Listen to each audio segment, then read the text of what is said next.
What's going on, Jeromes? So the major news story this morning was the Browns and Myles Garrett worked out a huge deal. Schefter, from trade to truce and beyond, the Browns and Myles Garrett reached agreement today on a record contract extension that averages $40 million per year and includes a $123.5 million in guaranteed money and now makes him the highest paid non-quarterback in NFL history. Sources tell ESPN.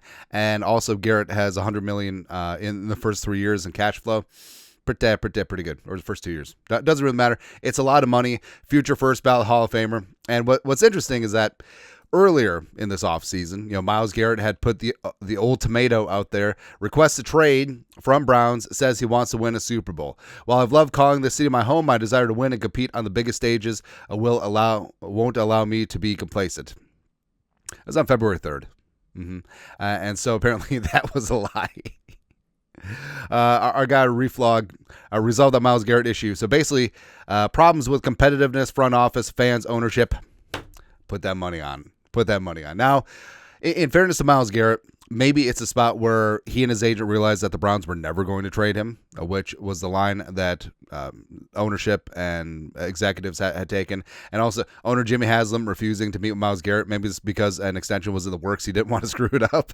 It's also certainly a possibility. But long story longer, there's been two major edge rushing contracts this offseason. So Myles Garrett, $40 million per year, the highest paid non-quarterback in NFL history, eclipsing Max Crosby of the Raiders, who was the highest paid non-quarterback in the NFL for a couple of days at $35.5 a year. Now, first off, this does set the bar for the top tier edge market, and Micah Parsons has just got to be like.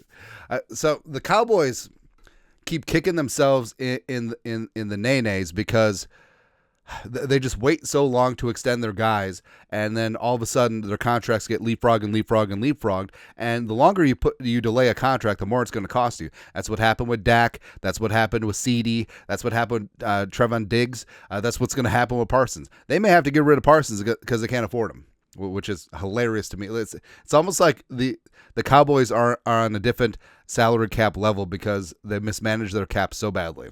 It happens. But again, we're a Vikings channel. How does this apply to us? How does this affect me? Well, the major thing is that, So also you could just put Max Crosby's face on all these pictures as well, because everyone in the division, the Packers, the Lions, the Bears, and even the Eagles, reigning defending Super Bowl champions, are just like, hey, it makes sense for them to get in the Myles Garrett business, because in a trade, 2 firsts and some change, and they got the cap space to pay him, go do it. Now, if Myles Garrett had ended up in Detroit with Hutch, that would have been very upsetting. All right, I don't think he would have gone to Green Bay.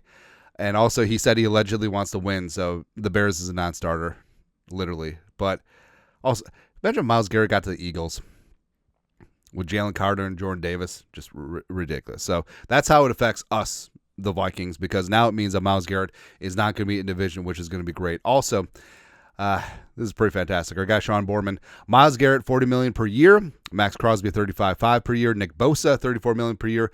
Jonathan Grenard, Andrew Van Ginkel, the 2 starting outside linebackers in the Pro Bowl, as well as Diamond Dallas Turner, the pride of Alabama, going to step up in year 2.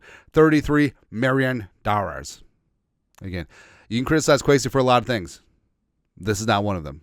The fact that Kwesi picked up Grenard and Van Ginkel for ages, like, none of these players were on the Vikings in 2023, which is kind of amazing. And getting high-end production from everyone involved, it's going to be good to go. But again, Myles Garrett, was it always about the money? Probably.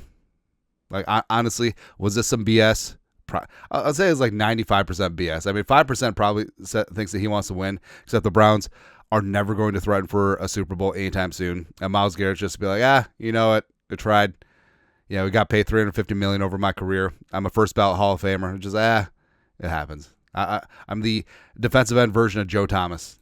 We're just good to go. But either way, he got paid. And more importantly, we don't have to see Myles Garrett on the schedule twice a year or in the NFC title game, which is going to be good. Anyways, your thoughts are our thoughts. Myles Garrett got paid, and how it affects the Vikings, because it's always about me. That's right. Let us know. You guys are the best. Skull production value.